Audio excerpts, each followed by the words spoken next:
Ethan Wells had always considered himself a skeptic, brushing off ghost stories and urban legends. Yet, as he drove home one fateful evening, the familiar hum of his radio station crackled unexpectedly to life with an ominous message. This one goes out to Thomas Grayson. Tomorrow at midnight, the storm will take you. The warning etched itself into Ethan's mind, but the disbelief that followed was swift. How could a mere radio broadcast predict a death? It had to be coincidence, he thought, until the news the next morning shattered his skepticism. Thomas was dead, his car swept away by a violent storm, the very storm previously foretold. Ethan's world began to tilt further off balance. 2 nights later, the chilling cycle repeated itself, sending a shiver down his spine. The eerie voice announced, "For Susan Redding, flames will dance in the dark."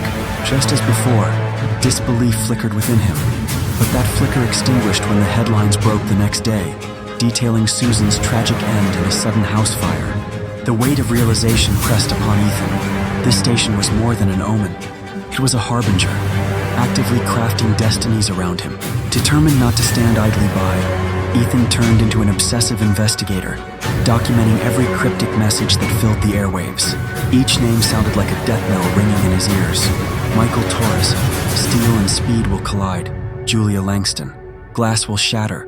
The fall is endless, and many others echoed in his troubled mind. Yet every warning he attempted to share fell subservient to disbelief, not unlike the absurdity of fate itself. No matter his warnings, those bound to the storm met their end. When the station's soft whispers heralded, "For Emily Carter," the water waits, deep and cold.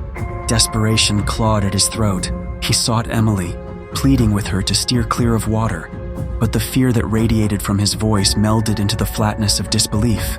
Hours later, a child fell into the churning river. Emily's cord of courage snapped, plunging into depths from which she would never return.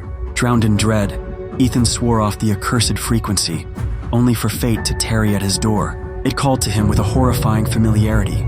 For Ethan Wells, the road bends, the shadows wait. Panic gripped him, manifested as he locked himself away. Yet shadows danced along his walls like phantoms whispering secrets of doom. After days of isolation, blood rushed in his ears as a deafening silence enveloped his world. He vanished, leaving only the static-filled radio behind. A month later, Sarah Mitchell innocently adjusted her radio, unaware as the chilling words spilled forth. This one goes out to Sarah Mitchell. Tomorrow at midnight, the storm will take you. She laughed nervously, dismissing it as a harmless prank, but the seed of doubt lay sown. Life is often spiraled by the unseen waves of fate.